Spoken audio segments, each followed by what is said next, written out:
Hello guys, welcome to UPSC point. इस video में हम संविधान के सभी भागों को ट्रिक और इमेजेस के माध्यम से याद करने वाले हैं, जिससे कि यह आपको एक ही बार में हमेशा के लिए याद हो जाएगा। इस वीडियो को देखने के बाद आपको किसी दूसरी वीडियो पर नहीं जाना पड़ेगा, बस आप वीडियो के लास्ट तक बने रहिएगा। तो चलिए शुरू करते हैं। संविधान का भाग 1, इसमें क्या उल्लेखित है? संघ और उसके राज्य क्षेत्र। अनुच्छेदों की बात करें तो अनुच्छेद है 1 से 4 तक। अब इसको याद कैसे करना है भाग 1 को? देखिए, जब भी आप कोई बुक लेते हैं या कोई नोट्स बनाते हैं तो सबसे पहले क्या करते हैं, उसमें अपना नाम लिखते हैं या नहीं लिखते हैं? सबसे पहले अपना नाम लिखते हैं। तो यह संविधान किसका है? भारत का। तो सबसे पहले क्या लिखाएगा? भारत का नाम और उसके राज्य क्षेत्रों का नाम। तो इस तरह से संविधान के भाग 1 में क्या है? संघ और उसके राज्य क्षेत्रों का उल्लेख। ठीक है।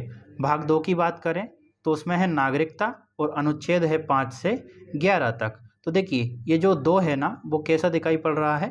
नाग जैसा, है कि नहीं? भाग 2 दिखाई पड़ रहा है नाग जैसा, तो नाग से हमारा नागरिकता हो गया, है कि नहीं? इस तरह से भाग 2 याद हो गया। भाग 3 तो आपको याद होगा, मौलिक अधिकारों से संबंधित है, लेकिन इसको फिर भी याद करते हैं। इसमें अनुच्छेद है 12 से 35 तक। अब इसको याद कैसे करना है? तो मौलिक अधिकारों को हम क्या बोलते हैं? मूलभूत अधिकार। तो मूलभूत का आप भूत वर्ड पकड़िए, ये वाला है ना, भूत वर्ड पकड़ेंगे। और अधिकार को आप समझिए अंधियारा। तो भूत कब दिखाई पड़ता है? अंधियारे में। अक्सर हम सीरियल में या मूवीज़ में देखते हैं भूत दिखाई पड़ता है अंधियारा में। तो मूलभूत अधिकार। और कहाँ? ट्री के नीचे, मतलब पेड़ के नीचे, पीपल या बरगद के पेड़ के नीचे, नीम के पेड़ के नीचे। तो 3 को हम पढ़ेंगे ट्री, मतलब इस तरह से ट्री से हमारा हो गया भाग 3। और भूत दिखाई पड़ता है अंधियारे में, तो मूलभूत अधिकार कहाँ? ट्री के पास में। तो इस तरह से भाग 3 हमारा याद हो गया। भाग 4 की बात करें तो इसमें है नीति निर्देशक तत्व और अनुच्छेद है 36 से 51। अब इसको याद कैसे करना है? तो देखिए, आप 4 को समझिए चोर, है ना, और नीति को समझिए आप नींद, ये मैडम सो रही है। इसी तरह से तो जब हम नींद में होते हैं ना, तभी चोर आते हैं। नींद में होते हैं मतलब नीति निर्देशक तत्व, और चोर आते हैं तो भाग 4। इस तरह से हमें भाग 4 याद हो गया। भाग 4 का, इसको कैसे करेंगे, है ना? भाग 4 ए या भाग 4 का। तो देखिए, जब चोर आ जाते हैं तो पुलिस का कर्तव्य क्या होता है? चोर को पकड़ना, मतलब तो भाग 4 का, 4 से हमारा चोर और का से को, है ना, चोर को पकड़ने का कर्तव्य। इस तरह से हमें ये याद हो जाएगा भाग 4 का। और इसमें अनुच्छेद क्या है? 51A। ठीक है। आगे बात करें भाग 5 की। भाग 5 में है संघ संबंधी प्रावधान और अनुच्छेद हैं 52 से 151 तक। ठीक है। अब हमें इसको याद करना है। तो याद कैसे करेंगे? तो 5 से हमारा वर्ड क्या बनता है? आँच, है ना। तो आँच किसको नहीं आनी चाहिए? मतलब सभी राज्य जो है विघटित हो सकते हैं, छोटे हो सकते हैं, नाम बदल सकते हैं, बड़े हो सकते हैं, लेकिन संघ कभी भी नहीं हमारा विघटित होगा। संघ जो है कभी भी नष्ट नहीं होगा। तो संघ को कभी भी आँच नहीं आनी चाहिए। संघ कभी भी नष्ट नहीं होगा, संघ पर आँच नहीं आएगी। 5 आँच किस पर आँच नहीं आएगी? संघ पर। ठीक है, यूनियन पर, हमारे भारत पर कभी भी आँच नहीं आएगी। तो 5 आँच, इस तरह से संघ पर कभी भी आँच नहीं आएगी। तो संविधान के भाग 5 में क्या है? संघ संबंधी प्रावधान। अगला है भाग 6। इसमें क्या है? राज्य सरकार संबंधी प्रावधान और अनुच्छेद है 152 से 237 तक। अब इसको याद कैसे करेंगे? तो देखिए, कोई व्यक्ति से हम कह रहे हैं कि भाई तुम्हें राज्य का हम सीएम बना देते हैं, तो वो खुश होगा, उसकी तो मौज हो गई, है ना। अच्छा से हो गया हमारा भाग 6। अच्छा, मैं तो सीएम बनूंगा, मेरे की तो मौज हो गई, मेरे को तो बहुत मजा आएगा। अच्छा, तो अच्छा से 6, और किसका सीएम बनेगा? राज्य का सीएम। तो इस तरह से भाग 6 राज्य संबंधी प्रावधान है। अगला है भाग 7। ये जो है इसको ख़त्म कर दिया है, डिलीट कर दिया है, निरसित कर दिया है 7वें संविधान संशोधन 1956 द्वारा। यह हालांकि ये इतना इम्पोर्टेंट नहीं है, लेकिन फिर भी हम इसको याद कर लेंगे। इसमें अनुच्छेद है 238। देखिए, निरसित में क्या है? 7, है ना, 7। निरसित में है 7 और भाग कौन सा है? 7। तो ये हमें याद हो जाएगा, हालांकि इम्पोर्टेंट नहीं है। अब बात करें भाग 8 की। भाग 8 में क्या है? संघ राज्य क्षेत्र। अनुच्छेद है 239 से 242 तक। अब देखिए इसको याद कैसे करेंगे, तो इसमें क्या है, संघ और राज्य क्षेत्र दोनों का उल्लेख है। मतलब जब दो चीज़ें मिल जाती है तो ठाट बन जाती है, 8 ठाट, मतलब ठाट से रहने लगते हैं। जब संघ भी उसी अनुसार चले, राज्य भी उसी अनुसार चले, तो एक ठाट बन जाती है, 8 ठाट, मतलब बहुत अकड़ के रहने लगते हैं, 8 ठाट। क्यों? क्योंकि संघ भी मिल गया, राज्य भी मिल गया, 8 ठाट। तो संघ और राज्य क्षेत्र दोनों का वर्णन है। अगला है भाग 9, इसमें है पंचायतों का उल्लेख और अनुच्छेद है 243 ए से ओ तक। ठीक है, चलिए अब इसको याद करते हैं हम। यहाँ पर क्या लिखा हुआ है, पंचायत, है ना। पंच मतलब 5 और आयत ये 2, इसको जब हम संधि विच्छेद करेंगे तो पंच और आयत। देखिए 5 तो हमारा पहले ही है, आयत के 4 कोने हैं, 1 2 3 4, तो 4 ये हो गए, 5 4 कितना होता है, 9, है ना। पंच और आयत मतलब 5 को और आयत को मिला देंगे तो भाग कौन सा बनेगा, 9। तो पंचायत का उल्लेख किस में है, भाग 9 में। और अनुच्छेद कहाँ है, 243 ए से ओ तक। ठीक है, ये आपको याद हो जाएगा। अगला है 9 का, भाग 9 का, इसमें क्या है, नगर पालिकाओं का वर्णन है। अनुच्छेद 243 पी से जेड जी तक। अब इसको याद कैसे करेंगे, तो देखिए पूरे संविधान में ऐसा कौन सा वर्ड है जो ना से स्टार्ट हो रहा है और का पर ख़त्म हो रहा है, तो 9 का ना हम समझ लेंगे, और का तो पीछे दिया ही हुआ है। तो पूरे संविधान में एक ही ऐसा वर्ड है जो ना से स्टार्ट हो रहा है, का से ख़त्म हो रहा है, तो नगर पालिका। देखिए 9 का हम ना समझ लेते हैं और का तो पीछे दिया ही हुआ है, तो कौन सा भाग है जो ना से स्टार्ट हो रहा है और का पर ख़त्म हो रहा है, तो नगर पालिका है। तो इस तरह से भाग 9 में क्या लिखा हुआ है, नगर पालिकाओं का उल्लेख है। अब बात करते हैं हम भाग 10 की, इसमें है अनुसूचित जाति जनजाति और उनके क्षेत्रों का वर्णन है। अनुच्छेदों की बात करें तो 244 से 244 ए तक इसमें उल्लेख है। अब इसको याद कैसे करेंगे, तो देखिए 10 का मतलब हो गया दास। प्राचीन काल में जनजातियों को, जो दलित वर्ग थे, उनको क्या किया जाता था, दास बना लिया जाता था, है ना। दास से हमारा 10, और किसे बना लिया जाता था, जनजातियों को, है ना। वह गरीब और पिछड़े हुआ करते थे तो उनको क्या बना लिया जाता था, दास। तो 10 से हो गया हमारा दास, और किसे, जो अनुसूचित जनजातियां थी। ठीक है, तो भाग 10 में किसका उल्लेख है, जनजातियों का। अनुच्छेद है 244 से 244 ए तक। अब बात करते हैं भाग 11 की, तो 11 में उल्लेख है संघ और राज्यों के बीच संबंधों का। यहाँ पर संबंधों का उल्लेख है। अनुच्छेद की बात करें तो 245 से 263 तक। अब इसको याद कैसे करेंगे, तो देखिए हम भी जानते हैं जब दो लोग मिल जाते हैं, मतलब एक मिल जाते हैं, इस तरह से दो लोग मिल जाते हैं तो ताकत बढ़ जाती है। दो लोगों के बीच में जब संबंध हो जाते हैं तो उनकी क्या होती है, ताकत बढ़ जाती है। अब यहाँ भी संघ और राज्य, इन दोनों के बीच में जब संबंध हो जाएंगे, मतलब एक संघ हो गया एक राज्य हो गया, इन दोनों के बीच में संबंध जब बन जाएंगे तो इनकी ताकत बढ़ जाएगी। मतलब एक एक के बीच में संबंध किस किस के बीच में, एक एक के बीच में। अब वो एक एक कौन है, संघ और राज्य। इस तरह से संविधान के भाग 11 में किसका वर्णन है, संघ और राज्यों के बीच संबंध का। आई होप आपको इंटरेस्ट आ रहा होगा, समझ भी आ रही होगी। अगर अच्छी लगेगी तो लाइक कमेंट और शेयर ज़रूर करिएगा। आप कमेंट करेंगे तो उससे समझ आएगा, आगे की दूसरी वीडियो बनाने में भी हमें अच्छा लगेगा कि आपको फ़ायदा हो रहा है। तो चलिए बढ़ते हैं संविधान के भाग 12 के बारे में। इसमें उल्लेख है वित्त, संपत्ति, संविदाएं और बाद का। अनुच्छेदों की बात करें तो 264 से 300 ए तक। अब इसको याद कैसे करेंगे, देखिए आपने वो कहावत तो सुनी होगी, बाप बड़ा ना भैया सबसे बड़ा रुपया, है ना। बाप बड़ा ना भैया सबसे बड़ा रुपया।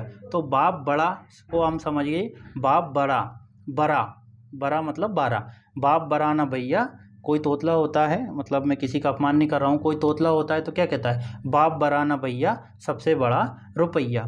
तो बड़ा, है ना, तो बड़ा से हो गया हमारा 12, और सबसे बड़ा रुपया। तो रुपया क्या है, संपत्ति है, वित्त है, मतलब पैसा है। तो बाप बड़ा ना भैया, तो बाप बड़ा से हो गया हमारा भाग 12, और सबसे बड़ा रुपया, तो रुपया मतलब संपत्ति, वित्त, है ना। तो इस तरह से संविधान के भाग 12 में किसका उल्लेख है, वित्त और संपत्ति का। अनुच्छेद है 364 से 300A तक। अच्छा लगा? चलिए आगे बढ़ते हैं। भाग 13 की बात करते हैं। भाग 13 में है भारत के भीतर व्यापार, वाणिज्य और समागम का। अनुच्छेद हैं 301 से 307 तक।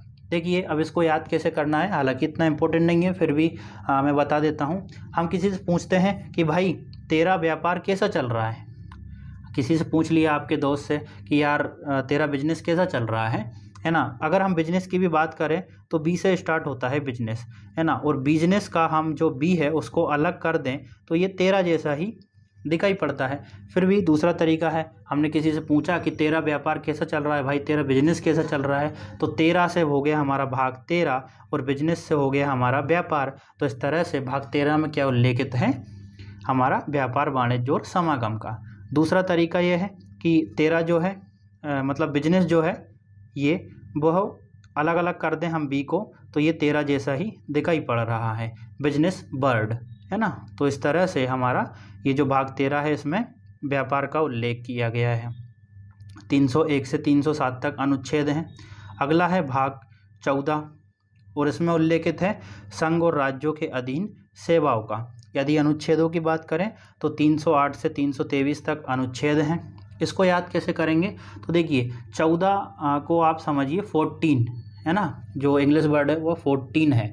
14 मतलब फोर्ट, फोर्ट मतलब किला, किले की यहाँ बात हो रही है। किले में क्या होता था, राजा महाराजा होते थे, है ना, तो उनकी क्या होती थी, बहुत सेवाएं की जाती थी, बहुत सारे सेवक हुआ करते थे। कहाँ हुआ करते थे, फोर्ट में, मतलब किले में। 14 मतलब किले में, 14 से हमें ये किला याद रखना है ना।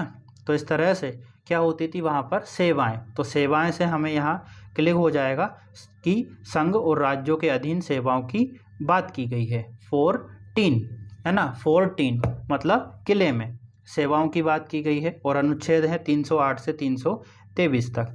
अगला है 14 का। अब यदि उन सेवाओं को देने में कोई दिक्कत आ रही है किसी दास को, तो वो कहाँ जाएगा, ट्रिब्यूनल में, है ना। कहाँ जाएगा शिकायत लेकर, अधिकरण में। तो इस तरह से ये दोनों आपस में कोरिलेट हैं। आपको 14 याद हो जाएगा मतलब 14 याद हो जाएगा, तो 14 का भी आपको याद हो जाएगा। इसमें अनुच्छेद है 323A और B। अगला है 15, संविधान का भाग 15। इसमें उल्लेखित है निर्वाचन का और अनुच्छेद हैं 324 से 329 तक। अब देखिए आप 15 को पढ़िए, पानी दरा, 15 पानी दरा। और पानी को क्या बोलते हैं, नीर भी बोलते हैं, उसका पर्यायवाची है ना। तो नीर से हमारा निर्वाचन हो गया। 15 का पानी दरा मतलब 15 पानी दरा। इस तरह से हम टुकड़े कर देते हैं, 15 का पानी दरा, 15। और पानी का जो पर्यायवाची है वह है नीर, है ना। तो निर्वाचन, तो पानी दरा और पानी दरा से हो गया भाग 15। और नीर, नीर भी पानी का ही पर्यायवाची है, तो नीर का हो गया निर्वाचन। इस तरह से संविधान के भाग 15 में है निर्वाचन का उल्लेख। अनुच्छेद है 324 से 329 तक। अगला है भाग 16।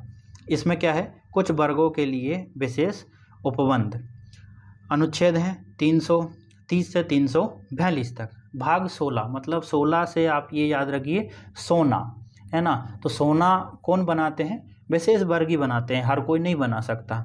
भाग 16 में हमने क्लिक किया सोना, सोना मतलब ज्वेलरी, तो कुछ ही वर्ग बनाते हैं, मतलब कुछ वर्गों के संबंध में विशेष उपबंध।